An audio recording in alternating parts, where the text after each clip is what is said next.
بسم اللہ الرحمن الرحیم. کیا حال چال ہے آپ دوستوں کا؟ خیریت سے؟ آج ایک بڑا ہی امپورٹنٹ موضوع ہے جس پہ ڈسکس کرنا ہے. میں نے کچھ چیزیں شیئر کرنی ہے. کل میں یہاں پہ اپنے امیگریشن کا جو لائر ہے، وہ دوست بھی ہے میرا، کافی سینئر لائر ہے یہاں پہ یو ایس اے میں، بلکہ جو ٹاپ 100 امیگریشن لائرز ہے، ہی از ون آف دیم. تو اس کے آفس میں بیٹھا ہوا تھا تو وہیں پہ ایک جناب نئی خبر آئی جی کہ یو ایس اے نے 75 کنٹریز کے اوپر جو ان کے امیگرینٹ ویزے ہیں ان کو سسپینڈ کر دیے.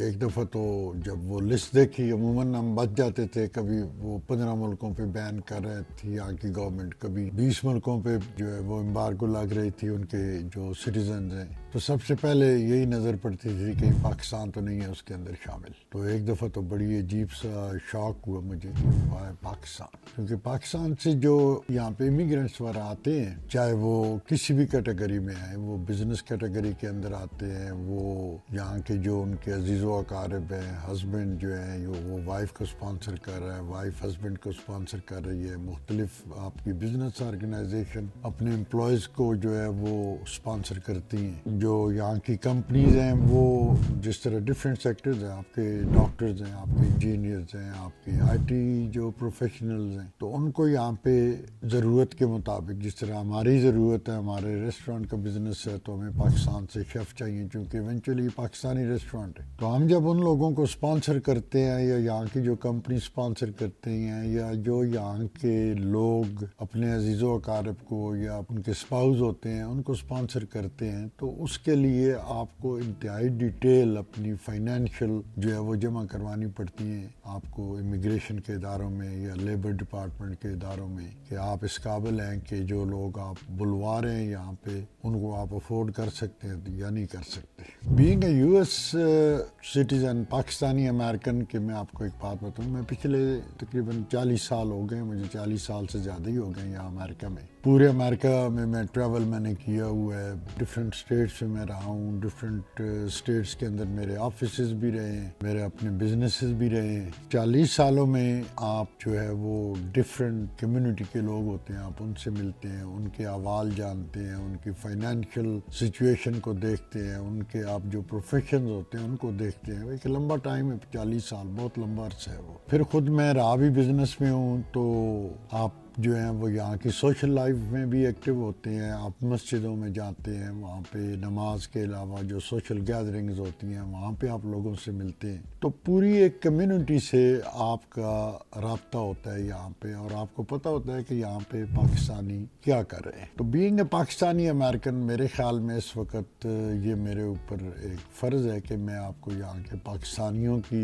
جو یہاں پہ سٹائل ہے، جو رہنے کا سٹائل ہے، جو کام کرنے کا سٹائل ہے، وہ میں آپ سے ڈسکس کروں کہ پاکستان کو یا پاکستانیوں کو کیوں امیگرینٹ ان کے جو سٹیٹس ہے یا امیگرینٹ کے جو ان کے ویزے ہیں یا ان کا جو پروسیس ہو رہا ہے ان کا جو امیگریشن کا، تو اس کو سسپینڈ کیوں کیا گیا ہے. لائک بینگ این امریکن اور بینگ این پاکستانی امریکن، میں جتنے لوگوں سے ملا ہوں، میں ہزاروں لاکھوں پاکستانیوں سے میں ملا ہوں یہاں پہ، مختلف اسٹیٹس کے اندر ملا ہوں. میں ٹریولنگ کرتا ہوں پورے یو ایس کے اندر، ڈفرینٹ جو آرگنائزیشنز ہیں ان کے جو ممبرز ہوتے ہیں ان کو جا کے ملتا ہوں، عام پاکستانیوں سے ملتا ہوں. ہمارا ریسٹورانٹس کا بزنس ہے تو ریسٹورانٹ میں آپ کے ظاہر پاکستانی ریسٹورانٹ ہیں تو پاکستانی سب سے زیادہ جو چیزیں دو مراکز پہ ہوتی ہیں، یا نائیوں کی دکان پہ ہوتے ہیں ڈسکس چیزیں، یا ریسٹورانٹس کے اندر ہوتی ہیں. تو ہمارے جو کسٹمرز آتے ہیں ریسٹورانٹس کے، وہ سب سے بڑا ہمارا آپ یہ کہہ لیں کہ وہ سورس ہوتے ہیں انفارمیشن کا. تو پاکستانیوں کے یہاں پہ جو پہلے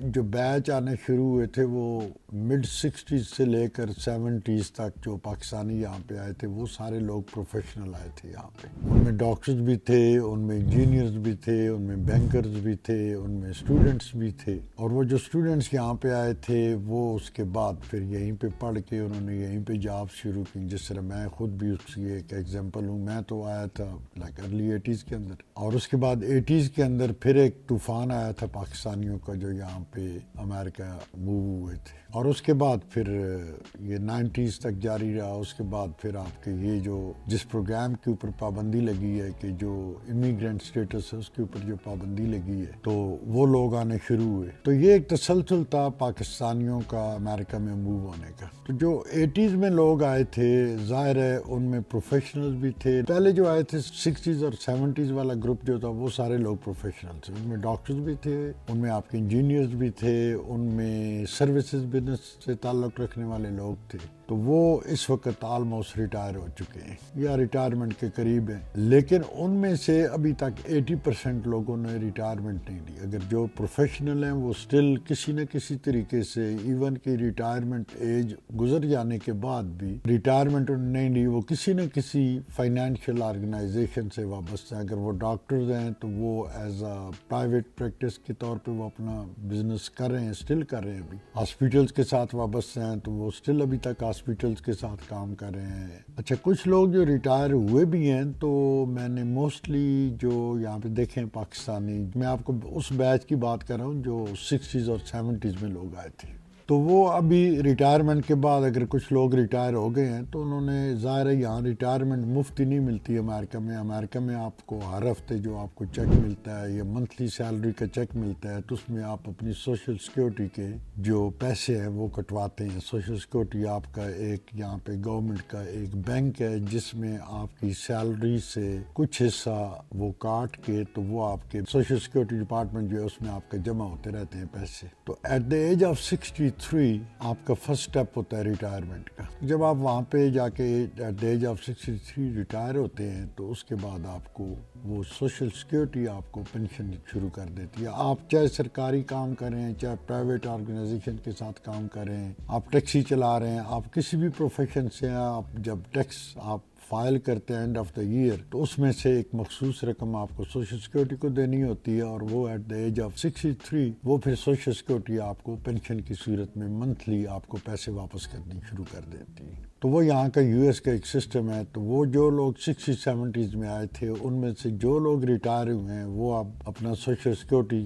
جو بینیفٹس ہیں کیونکہ انہوں نے ظاہر ہے ایک پورشن آف دیئر انکم وہ سوشل سیکیورٹی کو جمع کرائی ہوتی ہے, پلس یہاں پہ ایک پروگرام ہوتے ہیں پرائیویٹ انشورنس آپ لے لیتے ہیں, ریٹائرمنٹ انشورنس ہوتی ہے وہ آپ لے لیتے ہیں, اس میں آپ منتھلی جمع کروانے پیسے شروع کر دیتے ہیں. تو جب آپ ریٹائر ہوتے ہیں تو وہ منتھلی آپ کو ملتی رہتی ہے. اس طرح آپ انشورنس یا بیمہ آپ کہہ لیں, لیکن وہ آپ کو زندگی تک ملتی رہتی ہے. اس کے بعد پھر آپ کی وائف کو ملتی رہتی ہے. اگر آپ کے بچے چھوٹے ہیں تو ان کو بھی وہ پیسے ملتے رہتے ہیں انٹل کہ وہ بالغ نہ ہو جائیں. تو یہ یہاں کا ایک سسٹم ہے یو ایس کا ریٹائرمنٹ کا. اس کے بعد جو 80s اور 90s کا جو بیچ آیا تھا یہاں پہ, میں خود بھی ان میں شامل ہوں, وہ لوگ اس وقت جو پروفیشنل تھے وہ تو پروفیشن کی طرف چلے گئے. جو نان پروفیشنل تھے انہوں نے کسی نہ کسی طریقے سے اپنا یا کوئی سیکیورٹی گارڈ یہاں پہ وہ جو ہے وہ بھرتی ہو گیا, کسی گیس اسٹیشن پہ کام کرنے شروع کر دیے, کنوینئنٹ اسٹور پہ کام کرنے شروع کر دیے, ٹیکسی چلانی شروع کر دی.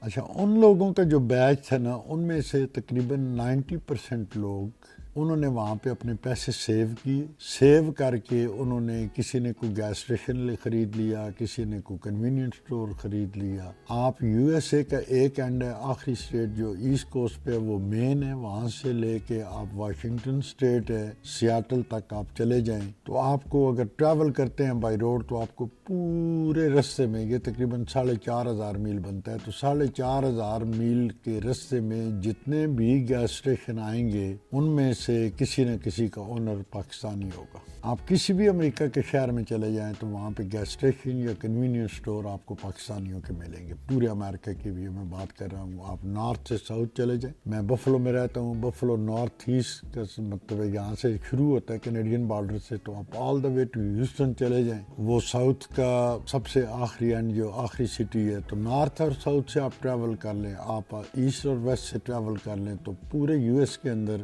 آپ کو میجورٹی جو ملے گی گیس اسٹیشنز کے اونرز یا کنوینئنٹ اسٹورز کے اونرز وہ ملیں گے آپ کو پاکستانی. اب ان میں سے کچھ پاکستانیوں نے یہاں پہ فرنچائز جس طرح فاسٹ فوڈ کے ریسٹورانٹس جس طرح میکڈونلڈز ہو گیا, برگر کنگ ہو گیا, ڈومینوز پیزا ہو گیا, اس کے علاوہ سب ویز ہو گئی, یہاں پہ آپ کا جو ہے ایک اور بڑا پاپولر ہے وہ سدرن چکن کا پپائز ہے. اچھا اب آپ جب وہاں پہ جاتے ہیں وہاں پہ بھی آپ کو موسٹلی جو اونرز ہیں ان کے پاکستانی ملتے ہیں. اب ہوا یہ کہ یا تو وہ فاسٹ فوڈ انڈسٹری کے اندر چلے گئے یا گیس اسٹیشن کی. یہ وہ بیچ ہے جو آپ کا 80s اور 90s میں لوگ آئے تھے یہاں پہ. اب اس کے بعد ان لوگوں نے اپنے سپاؤز جو ہے ان کی بیویوں کو اسپانسر کرنا شروع کیا. پھر اس کے بعد انہوں نے ریلیٹیوز کے جو فرسٹ بلڈ ہوتا ہے آپ کے بھائی ہو گئے یا آپ کے پیرنٹس ہو گئے, آپ ان کو بینگ اے US سٹیزن آپ ان کو اسپانسر کر سکتے ہیں. اس کے بعد وہ سلسلہ شروع ہو گیا. پھر ان کے وہ جو ہے وہ بھائی یا ان کے بچے آنے شروع ہو گئے, ان کی بیویاں آنی شروع ہو گئیں. ان کی بیویوں نے اپنے جب وہ سٹیزن ہوئے انہوں نے اپنے بہن بھائیوں کو اسپانسر کرنا شروع کر دیا. اب یہ وہ مڈل کلاس فیملیز جو ہے نا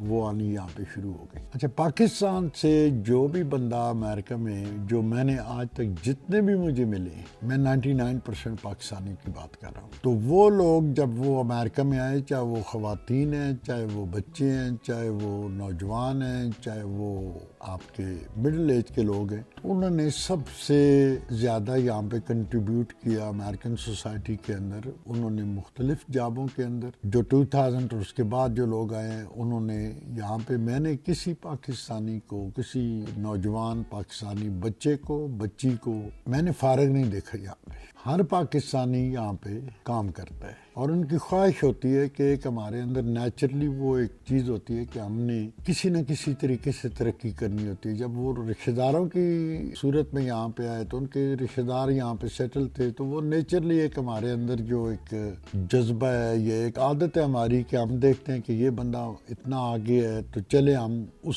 تک پہنچے, ہم فائنینشلی. ٹھیک ہے, اس کو میں جالسی کا نام نہیں لیتا, لیکن وہ ایک مسابقت یہاں پہ, اور یہاں پہ آپ کو اپرچونٹی بھی مل رہی ہے کہ آپ جہاں تک جانا چاہیں آپ جا سکتے ہیں. یہ یہاں کی حکومت ہو گئی, یہاں کا سسٹم ہو گیا, وہ آپ کو پوری طرح ہیلپ کرتے ہیں کہ آپ یہاں پہ بلینئر اگر بننا چاہتے ہیں, آپ اگر آپ کے اندر صلاحیتیں ہیں تو یہاں کا سسٹم آپ کو الاؤ کرتا ہے وداؤٹ اینی ڈسکریمنیشن کہ آپ کس ملک سے آپ کا تعلق ہے, کہاں سے آپ آئے ہیں, وہ آپ کو الاؤ کرتے ہیں کہ یہاں پہ آپ بلینئر بننے کی صلاحیت اگر آپ کے اندر موجود ہے تو یہ اپرچونٹیز آپ کو اس ملک کے اندر موجود ہیں. وہ آپ کو اپرچونٹیز ہر ادارہ دیتا ہے, یہاں کا سسٹم آپ کو دیتا ہے وہ اپرچونٹی کہ آپ اس کے سسٹم کے اندر آئیں, پراپرلی کام کریں اور آپ کے لیے رستے کھلتے جائیں گے. اس میں اپنی مثال بعد میں آپ کو دیتا ہوں. وہ جو 90s کے بعد 2010 تک جو لوگ آئے ہیں, یا وہ ایجوکیشن کی طرف چلے گئے, انہوں نے یہاں پہ پڑھائی کرنی شروع کر دی ہے, نوجوان بچوں اور بچیوں نے, یا انہوں نے جاب شروع کی ہیں یہاں پہ. اور ابھی وہ, یہ میں عموماً کہتا ہوں, آپ نے اس سے پہلے میری فیس بک پوسٹوں میں بھی دیکھا ہوگا کہ پاکستانی یہاں پہ بڑی سکسیسفل قوم ہے. بڑی ہی آپ یقین کریں کہ پاکستانیوں نے یہاں پہ اپنی صلاحیتوں سے, اپنے کردار سے اور سوسائٹی کے اندر جس طرح کی انگیجمنٹ چاہیے تھی وہ اس طرح انگیج ہو کے تو انہوں نے ترقی کی. ایک خوبصورت مثال یہاں پہ وہ بنے ہیں پاکستانی.